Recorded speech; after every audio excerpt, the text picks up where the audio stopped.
Buenas tardes. En primer lugar queríamos darles las gracias por estar aquí en nombre de la librería, por acompañarnos una tarde tan bonita como es esta, que vamos a hablar del agua y vamos a hablar del Guadarrama. Y sobre todo darle las gracias a David, que me acompaña aquí hoy, y a Mar, que es la coautora de la obra que hoy se va a presentar.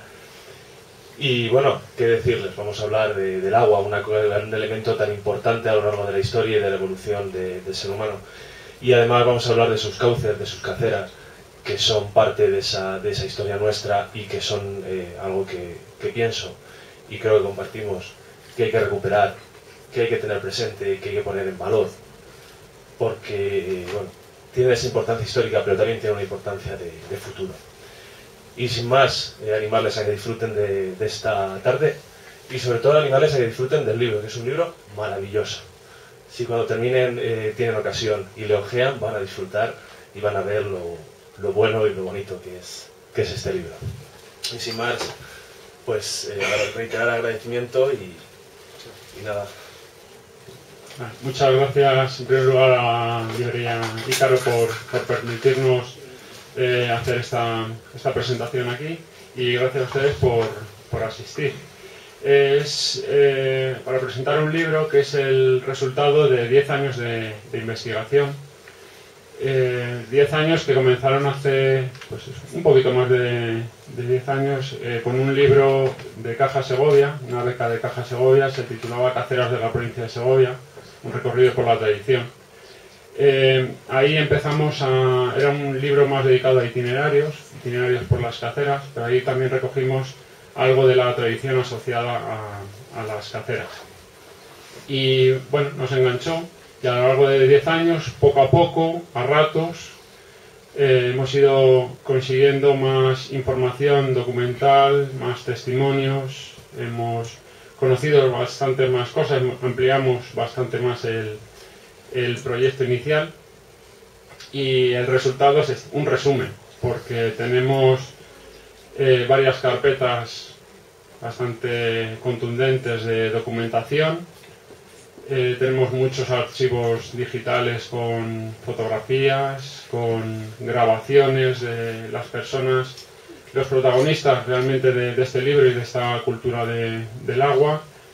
Y bueno, habría que hacer un resumen. Si hubiéramos intentado hacer cacera a cacera pormenorizado, nos habría salido un libro que hubiera dejado a Guerra y Paz como uno de esos folletos que te entregan en el metro, ¿no? Entonces, esto es un resumen de todo eso que hemos encontrado. No sé si saben todos lo que es una cacera. No. Vale, empezamos por ahí. Cuando la mayor parte de los pueblos que están situados en el piedemonte de la sierra, ya sea, por ejemplo, Tres Casas, Palazuelos, todos estos pueblos que están en esta línea de la falda de la sierra, se fundan, pues se sitúan en las zonas situadas entre los ríos, en las zonas más soleadas, donde el clima es un poquito mejor, mientras que los ríos y los arroyos van encajados, con lo cual el acceso al agua es muy complicado. ¿Cómo se consigue? Pues llevar el agua a todas estas poblaciones haciendo una cacera, que es una acequia, es decir, es un canal que se le hace al río en cabecera para derivar el agua de ese río a las distintas poblaciones. El primer documento que hemos recogido es de 1221. Se trata de un convenio entre el monasterio de Santa María de la Sierra, en Sotosalvos, Collado Hermoso, ahora en término de Collado Hermoso, y los pueblos que luego van a formar la cacera del Río Viejo. Ahí es un convenio por el uso del agua. Esa es el primer documento escrito. Eso no significa que no existiera de antes. En la cacera, por ejemplo, en la cacera de Cambrones, para separar, cuando hacen el día de la cacera mayor, cuando separan un tramo y otro, que limpia cada uno de los pueblos, hacen como símbolo una cruz y una media luna. Eso lleva a pensar a la gente de todos estos pueblos que el origen de la cacera es anterior, cuando estaban se habían unido cristianos y musulmanes para realizar una tarea en común que era esto, era la cacera.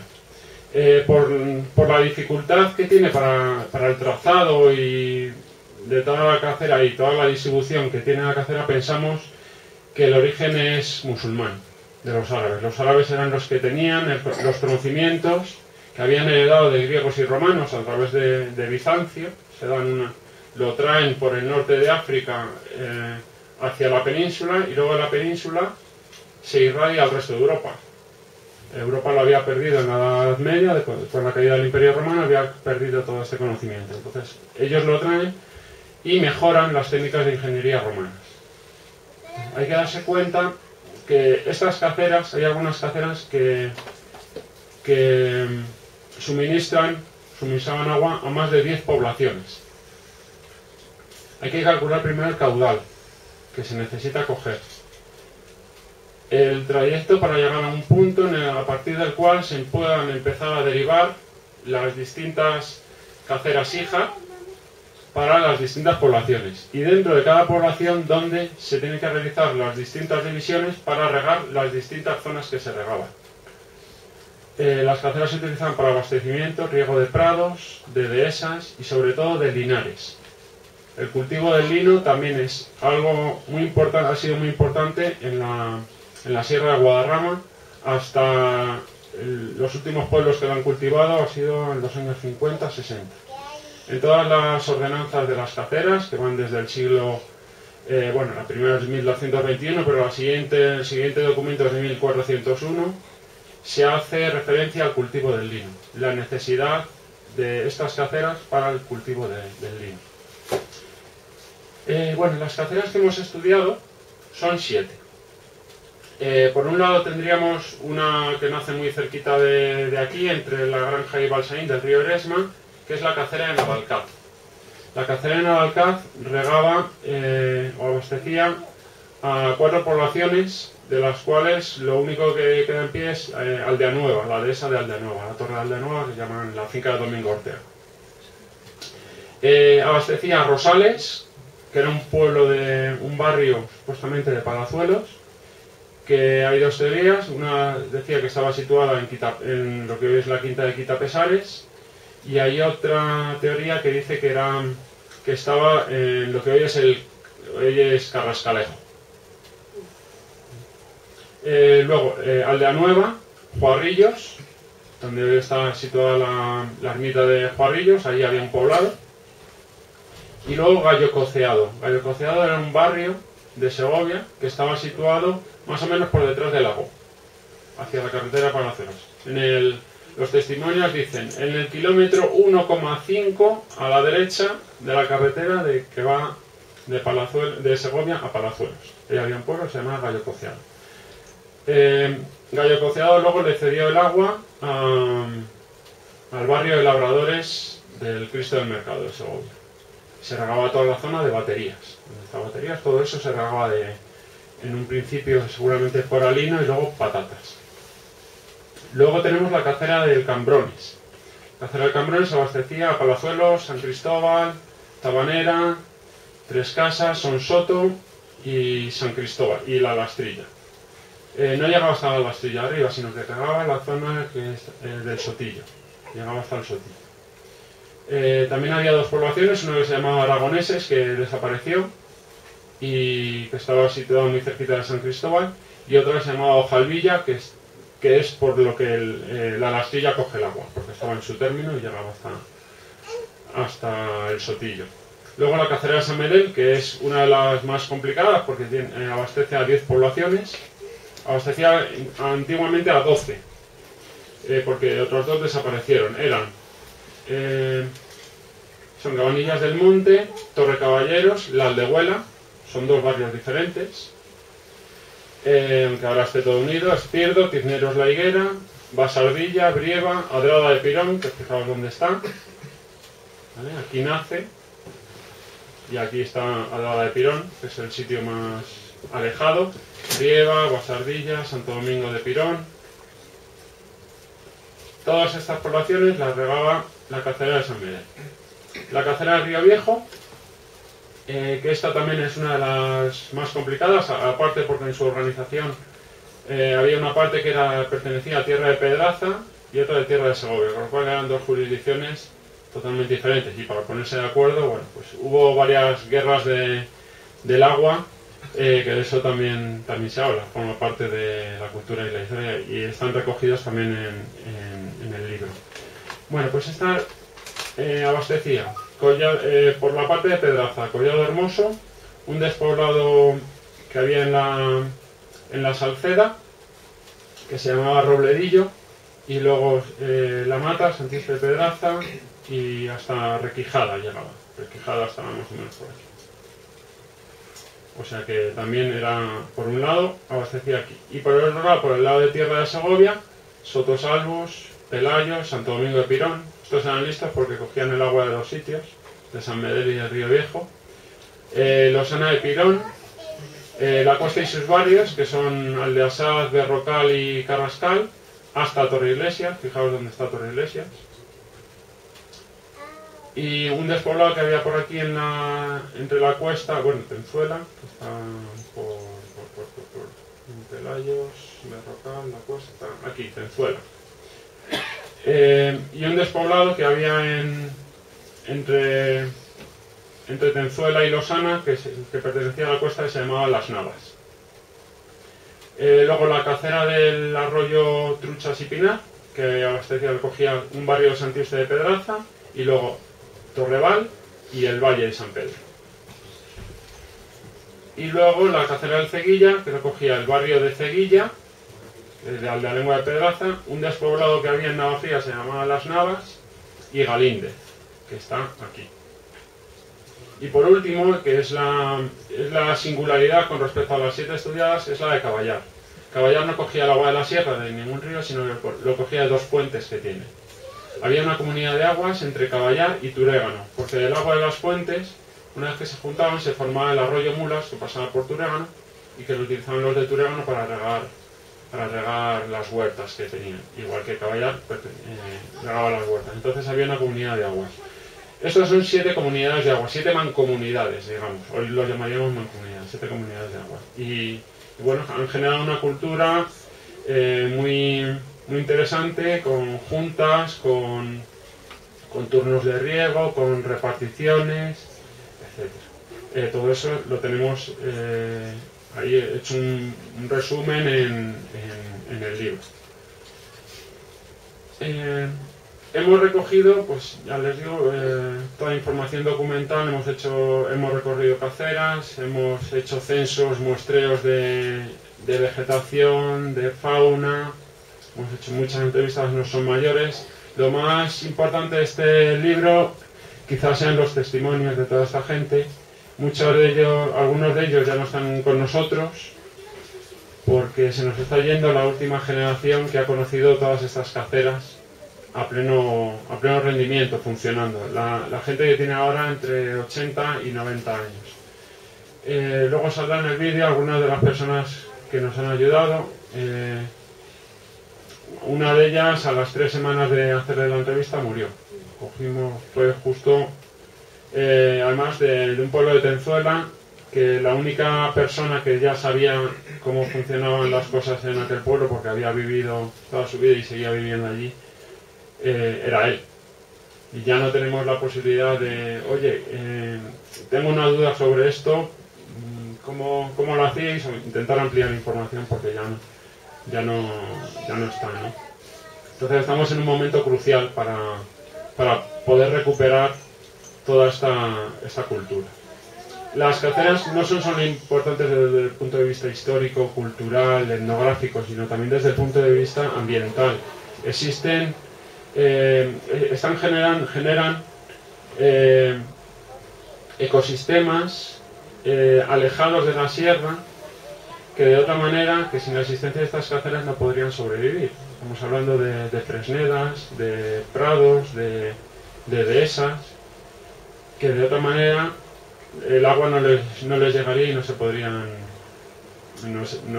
desarrollar. Hay especies de flora y de fauna pues muy importantes. Por ejemplo, las antiguas pozas de cocer el lino ahora mismo son vitales para la reproducción de los anfibios. Hace unos años también con otra beca de Caja Segovia pudimos estudiar dos zonas de pozas de lino, las de Losana y las de Carrascal. Y por ejemplo en Carrascal se reproducen la tercera parte de las especies de anfibios que existen en la provincia de Segovia. ¿Vale? Tú vas allí, bueno, son unas charcas. Bueno, pues son vitales para la reproducción de los anfibios. Entonces, bueno, ahora les voy a poner el vídeo en el que explicamos un poco, se explica un poco de qué va el libro, con ilustraciones, con fotografías, y luego, si queréis, pues podemos abrir un pequeño debate para consultas, dudas, etc. Bueno, pues allá, si quieres.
Duda, consulta, se han quedado...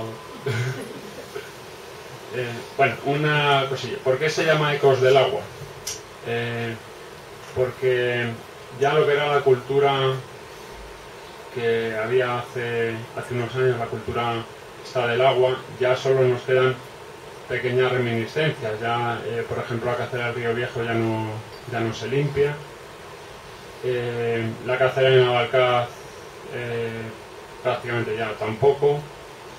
En algunos pueblos ya no se limpian determinados tramos, con lo cual lo que nos queda ya son esos ecos, restos de todo lo que era la cultura del agua, de ahí el nombre del libro. Y es un poco lo que hemos querido. Sí. Sí, me ha parecido ver que hay como dos figuras los pastores del agua y las hacenderas. Sí, ¿Puedes explicarme sí. un poco qué es Bueno, esto? las hacenderas son los trabajos comunales que se realizaban en los pueblos. Las hacenderas podían ser para limpiar caceras, cauces de agua, podían ser para arreglar caminos, podían ser para hacer las mojoneras del término, es decir, ir poniendo los mojones o ir dividiendo el término con el de al lado. También se denominaban obrerizas en otros pueblos y eran prestaciones obligatorias que todos los vecinos tenían que hacer para el bien común. Si no ibas, tenías una multa.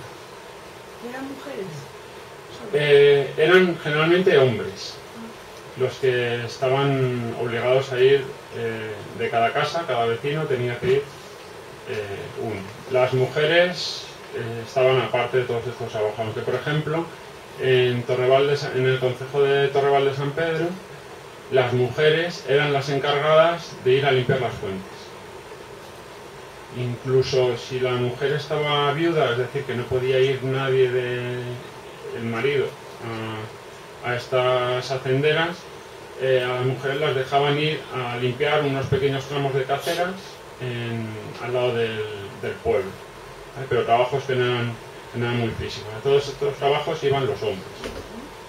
Eso sí, luego había la merienda, el modorro que llamaban en muchos pueblos, que era, bueno, el ayuntamiento pues pagaba un refresco que era vino con la merienda. El vino que era el Isostar de la época, era la bebida energética, de alto contenido en azúcar, pues. Y luego los pastores del agua, aguaderos o guardas, eran las personas que estaban dedicadas dentro de cada pueblo a controlar el agua. Eran los responsables de que cuando faltaba el agua tenían que ir al sitio donde lo cogía el pueblo, donde estaba la división, a ver qué había pasado, a ver quién había robado el agua. Era el encargado de echar también el agua los días que le tocaba a la dehesa, aunque había a veces un cargo específico dentro del pueblo que se subastaba, que era el regador de la dehesa.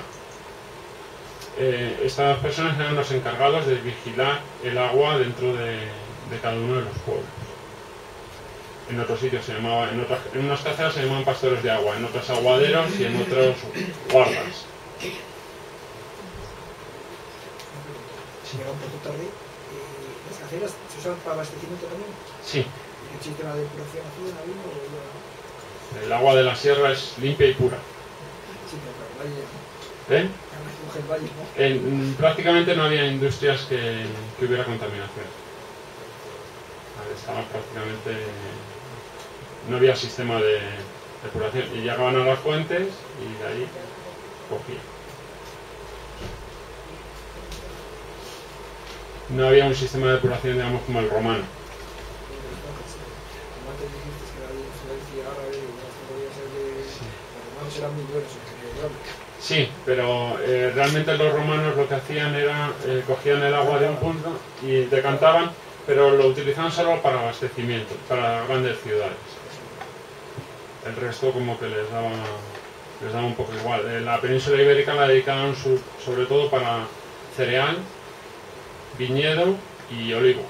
El regadío un poco quizá en Levante, pero en el resto no se conocen sistemas hidráulicos romanos. El abastecimiento de ciudad, aparte de propaganda y todo eso. Sí, sí.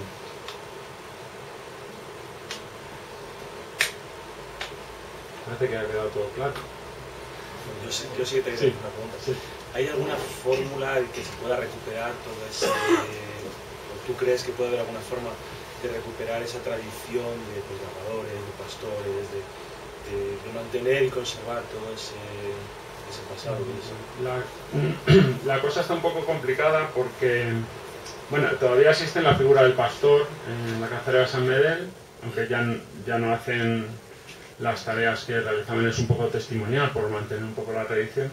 Existen los pastores de agua de cada pueblo. El primer sábado del mes de abril se reúnen para ir a limpiar la presa del río Pirón, la presa donde cogen el agua para la cacera, y limpian pues un tramo.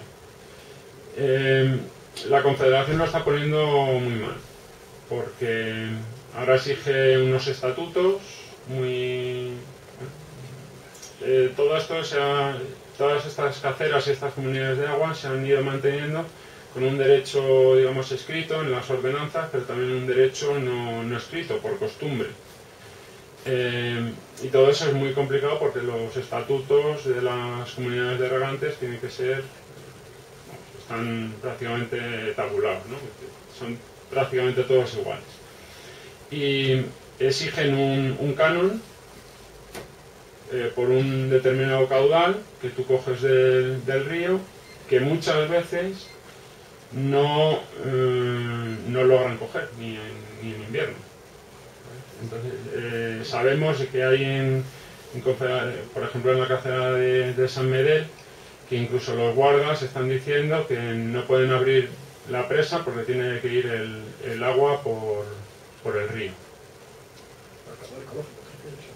Por caudal ecológico, pero siempre había caudal ecológico. Estamos hablando, se piensa, o ahora los que están en Valladolid en las oficinas, se piensan que hay una directiva que los ríos tienen que tener lógicamente su caudal ecológico. Eso lo tienen que tener siempre. Pero que todos estos sistemas lo que hacen es que van en perjuicio del ecosistema del río y más, ¿no? Que son nocivos. Depende todo del caudal que cogen, pero como norma general están ya poniendo trabas a coger siquiera algo de caudal para estas caceras. Y cuando realmente estas caceras están generando biodiversidad en otros puntos. ¿Sabes? No se tiene en cuenta el valor que tienen estas caceras para el resto de... La ordenación normalmente de un río o de una cuenca, el derecho histórico se tiene en cuenta. Sí, se tienen derechos históricos. Lo que pasa es que en muchos pueblos, en algunas de estas caceras, cuando llegaron los años 50-60, llegó la inmigración, el abandono del campo y llegó la concentración parcelaria. El milagro que nos va a salvar de todo. En cuanto se hizo la concentración parcelaria, incluso algunas concentraciones parcelarias cortaron las caceras para caminos, para todo, con lo cual cortaron la manera de seguir en algunos casos con esta tradición. Para abastecimiento de aguas, no va a dejar pueblos sin agua, ¿no? No, pero es que ahora ya, aunque se siguen utilizando estas caceras, en esos años fue cuando se empezaron a entubar, ¿vale? Para el abastecimiento. O sea que el pueblo recibía dos caudales. Ahora estos pueblos reciben como dos caudales. Uno, que es el que va por la tubería para abastecimiento, y el otro, que va cuando hay sobrante, que va por la cacera para el riego. Ahora de prados y de esas, que es para lo que ha quedado. Entonces es muy complicado porque muchos de estos pueblos ya son muy pequeños, ya no hay gente oriunda, ya no hay gente incluso que viva del campo y es muy complicado ya mantenerlo. En algunos se siguen manteniendo y se siguen manteniendo pues por tradición, porque lo llevan en el ADN y hay que seguir limpiando la cacera aunque no rieguen ellos ya nada. Pero hay que mantenerlo porque saben que es un valor que hay que conservar. Además, en el momento en el que pasan 30 años que no utilizas ese agua, ese aprovechamiento histórico, pierdes el... Con lo cual hay algunas que están ya en el límite o ya lo han perdido. Habría que solicitar una nueva concesión de agua, a pesar de que la mayor parte pues llevan 700, por lo menos 700, 800 años con estas concesiones, digamos, de agua. Aparte, no podían dejar el río sin agua, porque en los ríos se situaban los molinos. Entonces, no podían coger todo el agua del río. Claro, o sea, hay muchos problemas de todas estas caceras con molinos, o incluso había molinos que estaban dentro de las caceras, ¿vale? Por ejemplo, el molino de Gamones o la Venta Arteaga, que está ahí en la carretera de Tres Casas. Y luego, en otros casos, si tú te llevas todo el agua del río para la cacera, los molinos que estaban situados río abajo, que además eran vecinos tuyos del pueblo, pues se quedaban sin agua. Entonces había todos esos convenios, se intentaba arreglar para que no hubiera nada. Hombre, evidentemente el caudal para un molino es siempre superior al caudal ecológico. Claro.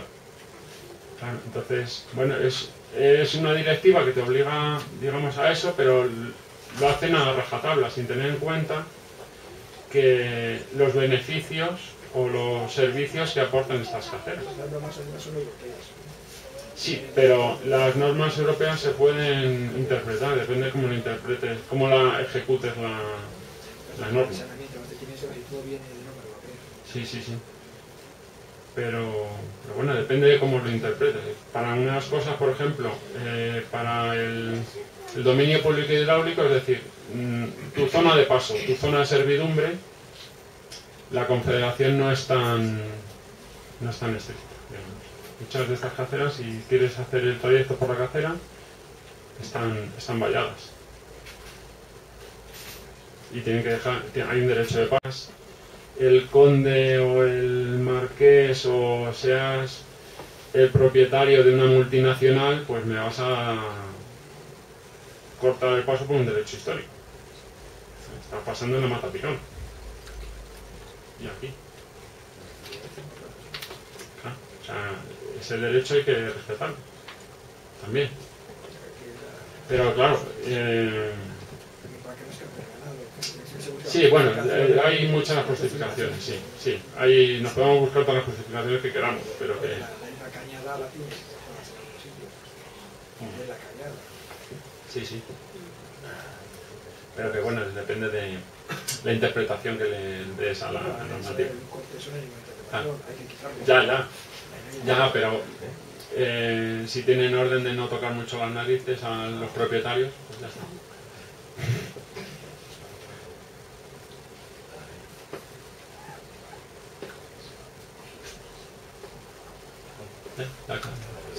¿Ha quedado todo claro? Mira.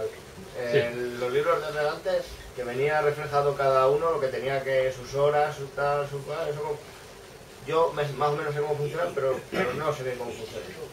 ¿Me lo puedes un poco?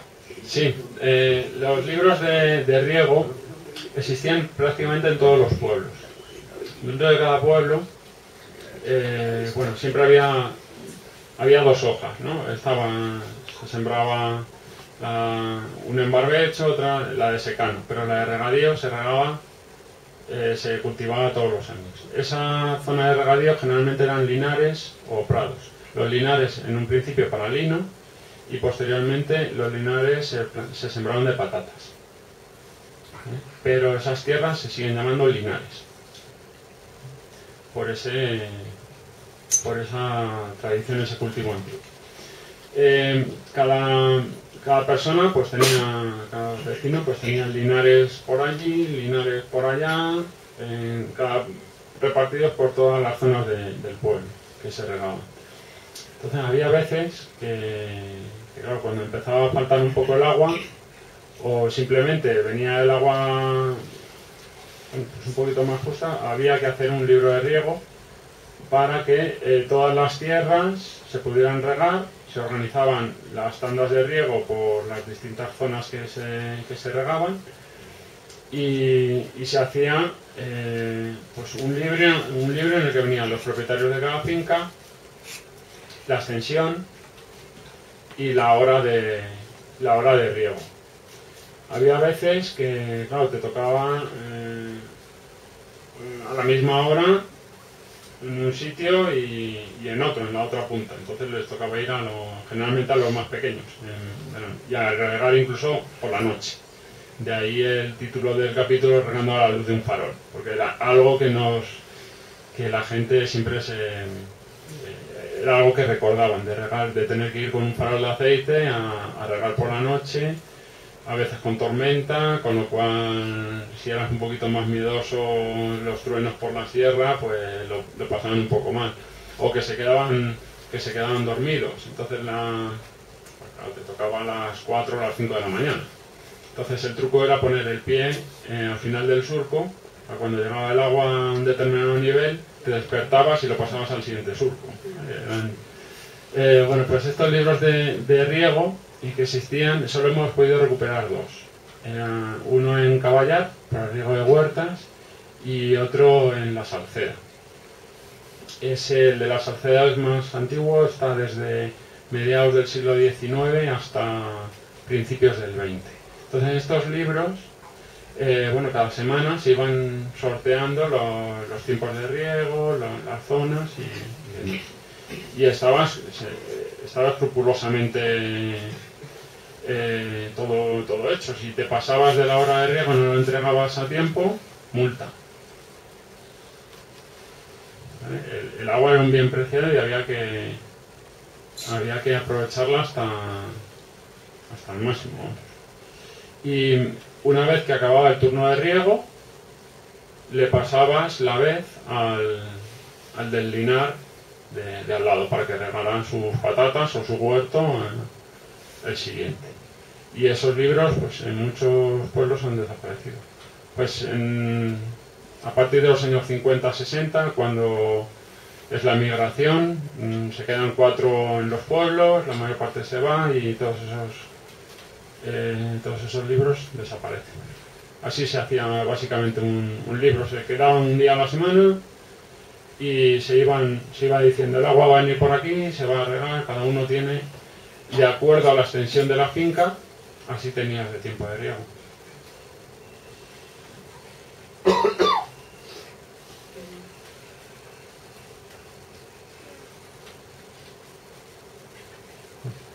Bueno, pues muchísimas gracias.